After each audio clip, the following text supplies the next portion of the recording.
I was talking to like this young dude, stayed, he's over there by my grandma's house, and I know his dad, you know what I mean, because I know his dad, and he was telling me about how like he didn't really want nothing to do with his dad and shit like that.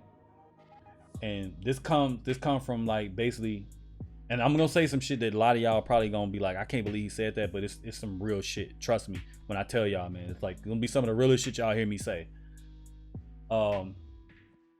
Moms don't always tell the truth, bro. Moms don't always tell the truth or do the right thing. That's some serious shit. And sometimes they do it by circumstance. Sometimes they do it to kind of protect the kid. And a lot of times they do it to protect themselves and save face. Because they do some dirt and they'll turn it around and make it seem like the dad did dirt. And that ain't always the case. You know what I mean? This coming from someone who came up in a broken home, who mom and dad split when I was probably like maybe like 8, 9, some shit like that. And ended up having to go stay with my grandmother. So I knew for a fact, and I'm like I said, I'm about to tell y'all some real shit. My dad, and I seen it, so it's not like my mom's had nothing to lie about, because I seen the shit with my own eyes. My dad had issues with drugs. You know what I'm saying? So I seen it. Like this dude would have, like, my mom used to tell me about how I was like in like first grade or some shit like that.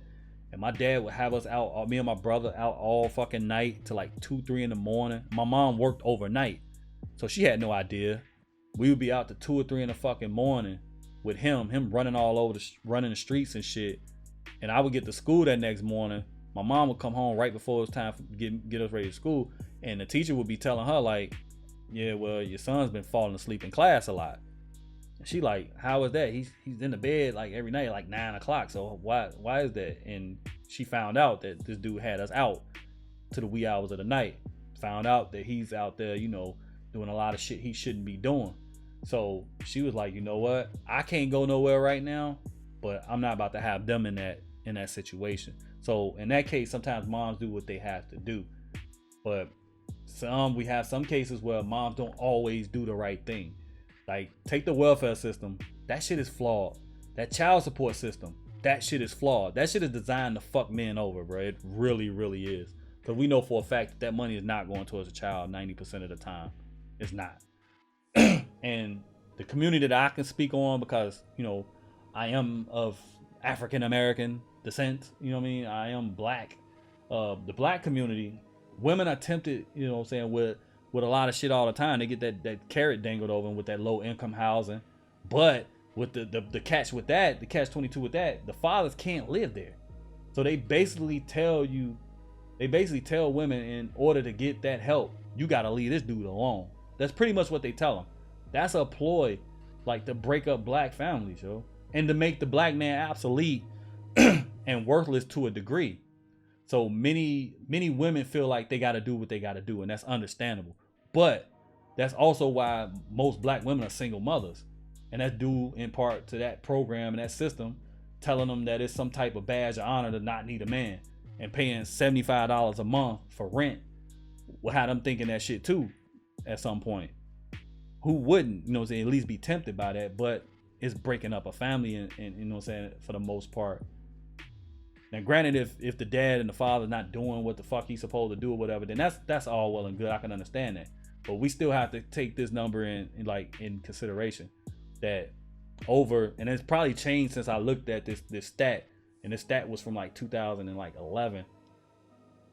That over 50% of black women are single, widowed, separated, or divorced. Yeah, let that sink in for a second. And what does that do for the sons? It definitely furthers and distances the relationship they could be having with their dads. And that's why some niggas, and I'm gonna say it like that, that's why some niggas don't know how to talk to women, treat women, respect women either. Because they don't have that male figure around to say, hey, that's not what we do, or this is the way you handle shit. Or more importantly, lead by example, by showing your son the way you love your wife, your woman, your girlfriend, and his mama.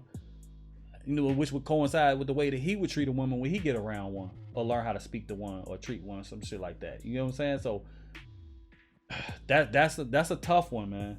I mean, and then when you think about it, when those like them fucking farmers and shit out in like Idaho and Montana, when they get stuck in a bind, you think that whatever that shit is called, it started with an S, I can't remember what it's called.